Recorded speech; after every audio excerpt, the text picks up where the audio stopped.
10 que 7 jours plus tard, le Sahel se souvient encore du vrombissement sec d'un drone MQ-9 Reaper au-dessus d'un village burkinabé.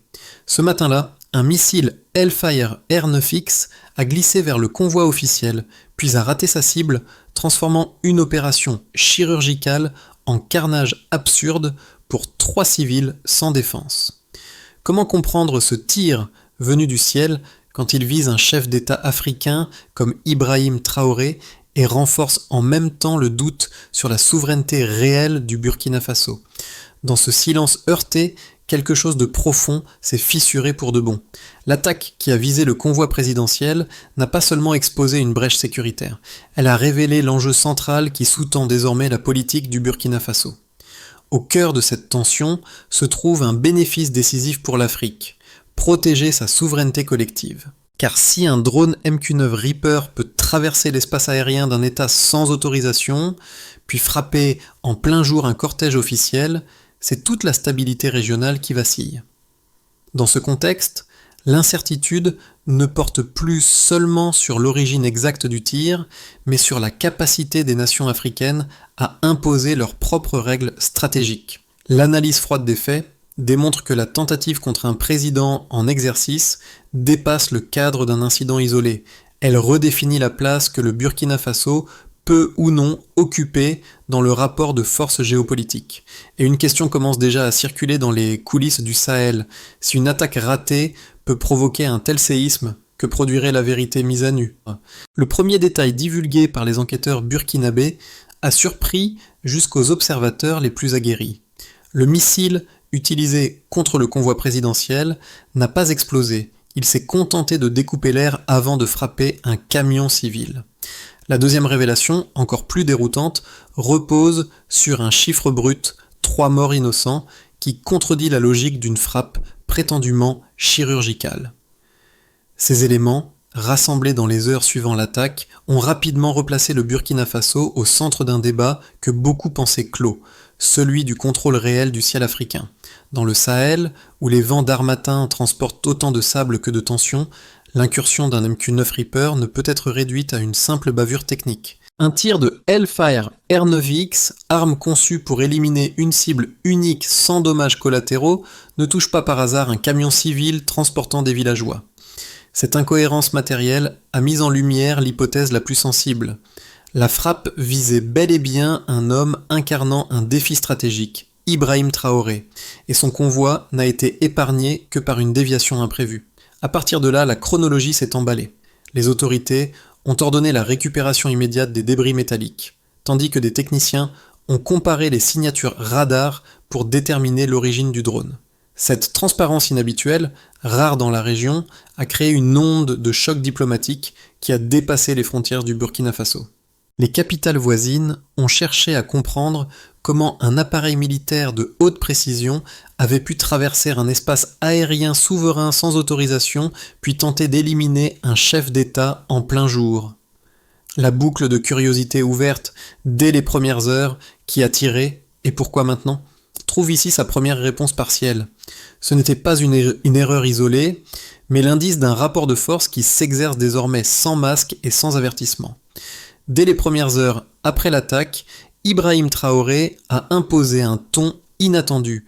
Pas de fuite en avant, pas d'escalade militaire, mais une demande publique d'accès aux preuves matérielles, des débris du missile jusqu'aux enregistrements radar. Ce choix, qui aurait pu paraître anodin, s'est transformé en pivot stratégique dès qu'il a été rendu public, car il déplaçait l'attention du terrain militaire vers le terrain de la responsabilité internationale. Le premier cas frappant se déroule dans la salle de crise du palais présidentiel où, selon le récit des conseillers, Traoré a refusé toute opération de représailles tant que la trajectoire exacte du drone n'était pas établie. L'absence de réaction impulsive a surpris ses propres équipes, habituées à des réponses plus musclées face aux incursions aériennes, et a révélé une approche nouvelle, faire de la vérité un instrument de défense. Un second cas, observé cette fois dans les rues de Ouagadougou, montre l'effet immédiat de cette posture. La publication des premiers fragments du missile a déclenché un mouvement spontané de solidarité, non pas contre un adversaire désigné, mais pour rappeler que la souveraineté burkinabé n'était pas négociable. Les habitants, souvent éloignés des discussions géopolitiques, se sont appropriés ce moment comme un signal de fierté collective. Ainsi, en quelques heures, un président visé par un tir de précision a déplacé le centre de gravité du débat. D'une attaque ciblée, on passait à une interrogation sur la maîtrise du ciel africain. Une question simple reste suspendue. Qui impose vraiment les règles ici ? Tout bascule au moment où les équipes de sécurité détectent l'anomalie dans le ciel, un point métallique, silencieux, trop stable pour être ignoré.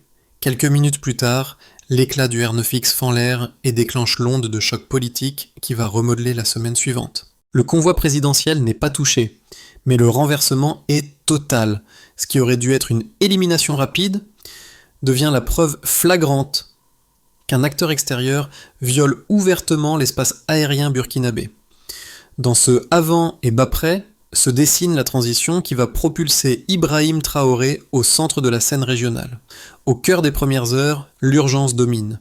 Les agents isolent le site, récupèrent les fragments, identifient la typologie des lames du Hellfire R9X. Les témoins décrivent un drone volant à basse altitude, suffisamment visible pour semer la panique, mais trop rapide pour permettre une réelle réaction locale. Chaque élément recueilli ajoute une tension nouvelle. L'incursion n'est pas un acte improvisé, elle suit une logique précise.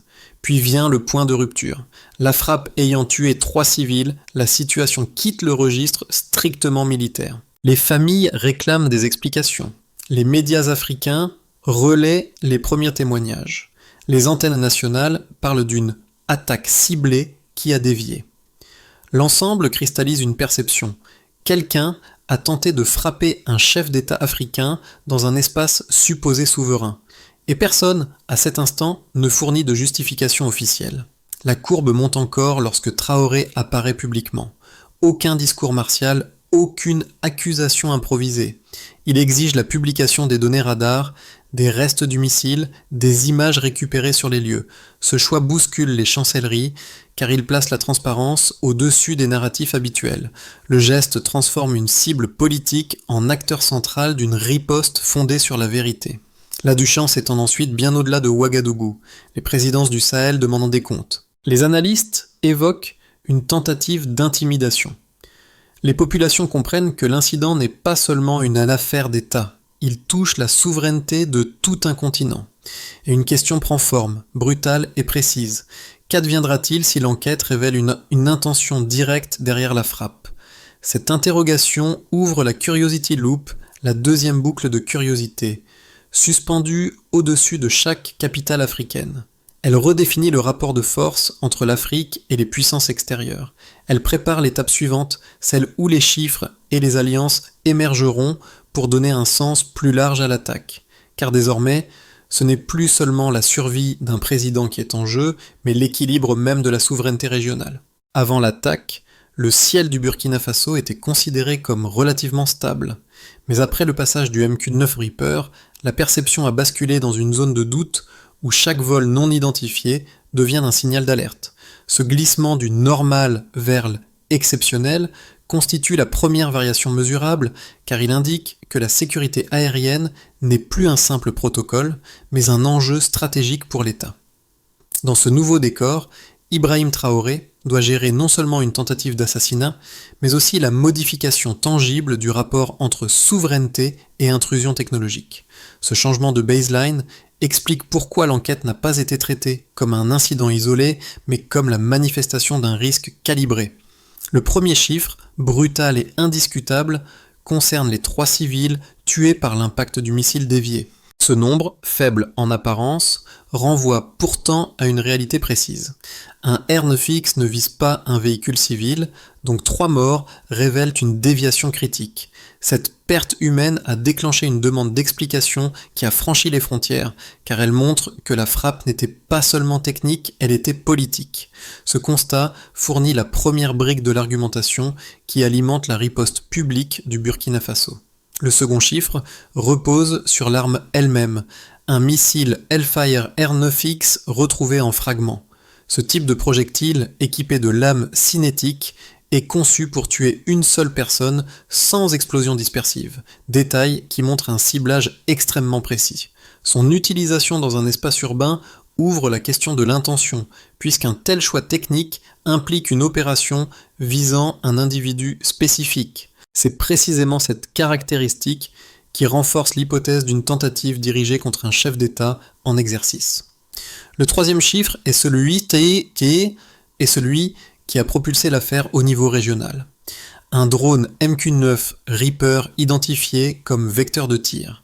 Cette plateforme, habituellement engagée dans des opérations militaires extérieures, ne peut apparaître dans un espace aérien souverain sans feu vert diplomatique clair. La présence d'un tel engin indique un niveau d'ingérence dépassant le simple survol technique, car elle implique une chaîne de commandement étrangère. Ce point devient alors l'élément central qui alimente les discussions entre les capitales du Sahel. C'est l'assemblage de ces trois chiffres, 3 morts, un missile, un drone, qui permet à l'enquête de franchir un seuil critique. Il transforme l'incident en démonstration quantitative d'une intrusion structurée, et non d'une erreur opérationnelle. Ils expliquent également pourquoi Traoré a opté pour la transparence, chaque donnée, chaque débris, chaque relevé radar renforçait la cohérence d'une attaque préméditée. C'est à ce moment précis que la Curiosity Loop, la deuxième boucle de curiosité, se referme. Les éléments matériels montrent que la frappe ne relevait pas du hasard, mais d'une intention claire de tester la maîtrise burkinabé de son propre territoire. Un premier courant d'analyse, souvent relayé dans certains médias occidentaux, soutient que la frappe contre le convoi de Ouagadougou pourrait relever d'une erreur technique. Selon cette lecture, un drone opérant dans une zone instable peut dévier sous l'effet des vents du Sahel ou mal interpréter un signal thermique susceptible de confondre un convoi civil et un convoi officiel. Cette hypothèse s'appuie sur l'idée qu'aucun acteur international n'aurait intérêt en pleine recomposition géopolitique à déclencher une crise ouverte avec un État africain. Elle laisse entendre que l'attaque, malgré son caractère spectaculaire, ne viserait personne en particulier.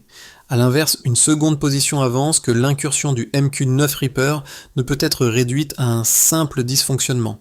Ce point de vue se fonde sur la nature de l'arme utilisée, le Hellfire R9X, dont la précision extrême exclut les frappes aléatoires. Il souligne également que ce type d'engin n'est jamais déployé sans une chaîne de décision bien établie, souvent impliquant plusieurs niveaux de validation. Dans cette logique, la frappe serait un signal destiné à mesurer la réaction du Burkina Faso face à une intrusion volontaire. Entre ces deux visions, l'analyse neutre, ancrée dans les faits du terrain, offre une troisième voie. Les données matérielles, depuis les fragments du missile jusqu'aux témoignages recueillis, montrent que l'arme n'a pas explosé, mais a suivi une trajectoire cohérente avec un ciblage individuel.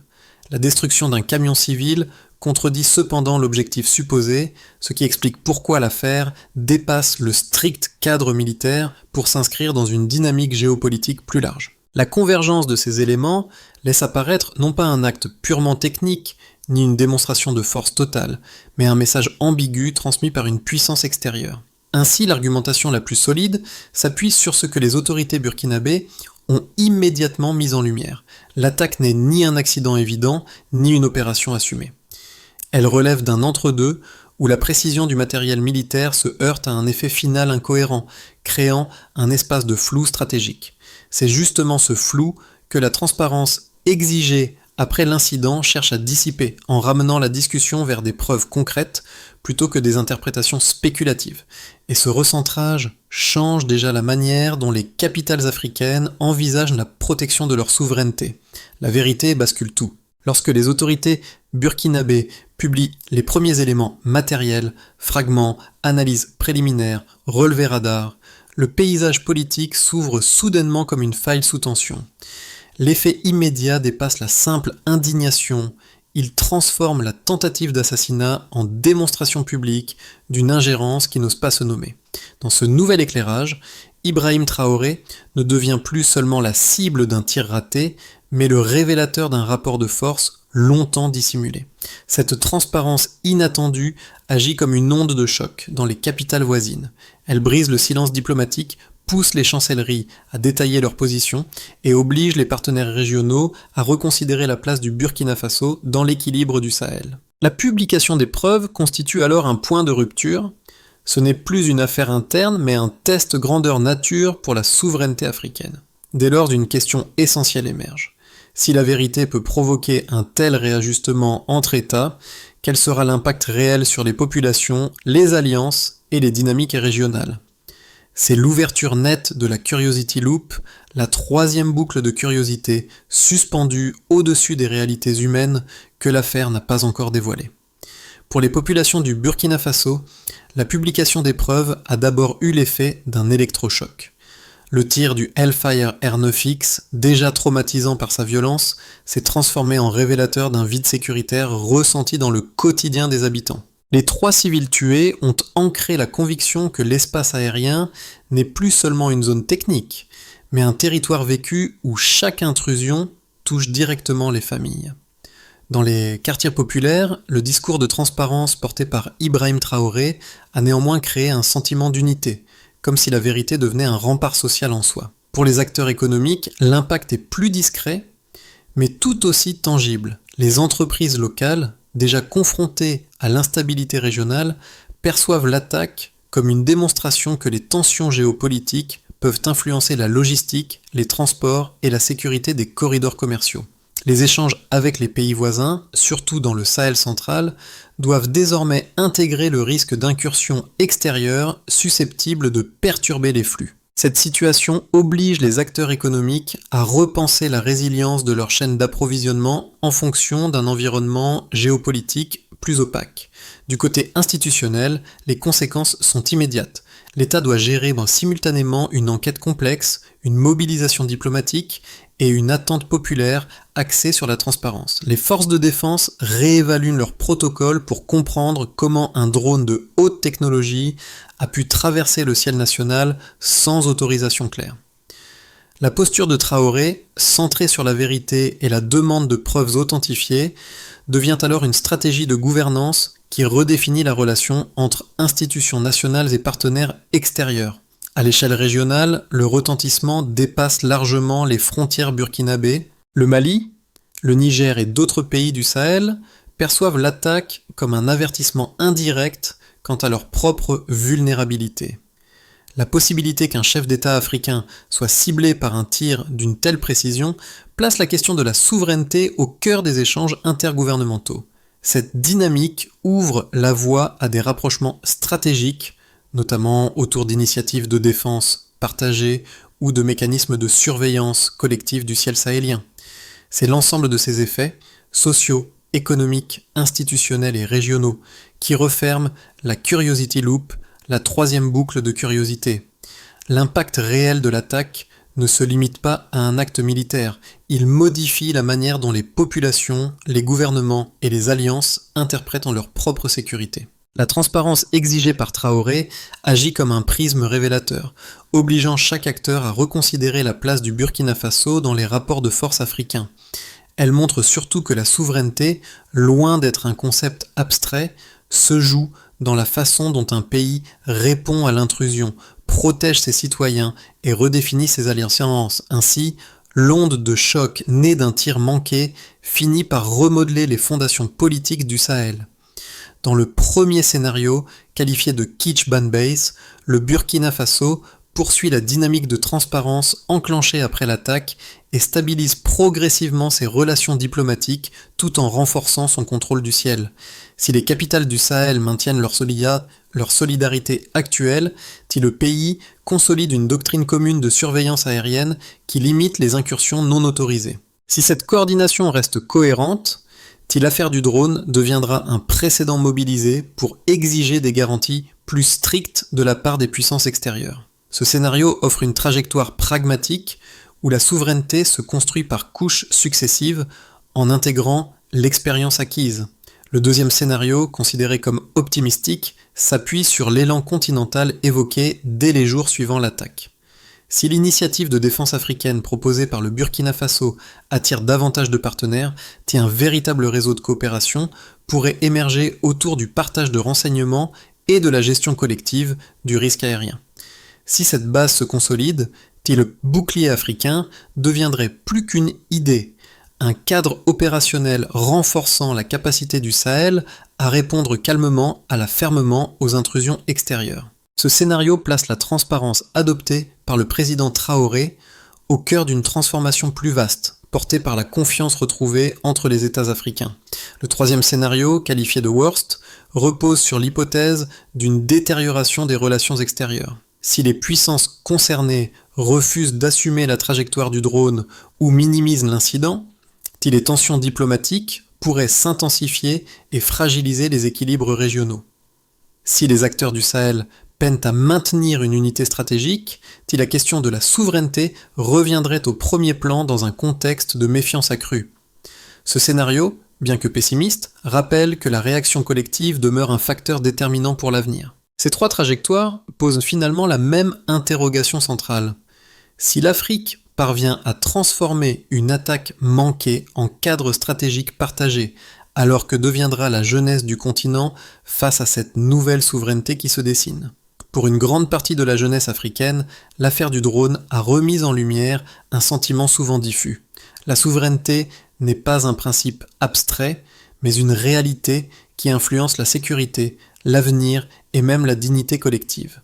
En observant la publication des preuves et la réaction calme mais ferme du Burkina Faso, beaucoup y voient un modèle de lucidité stratégique, capable d'inspirer une génération qui aspire à plus d'autonomie politique.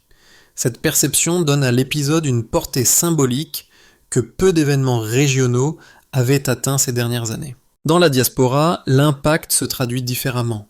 La tentative d'assassinat déjoué et la mise en lumière des éléments matériels interrogent en la manière dont l'Afrique est représentée dans le débat international.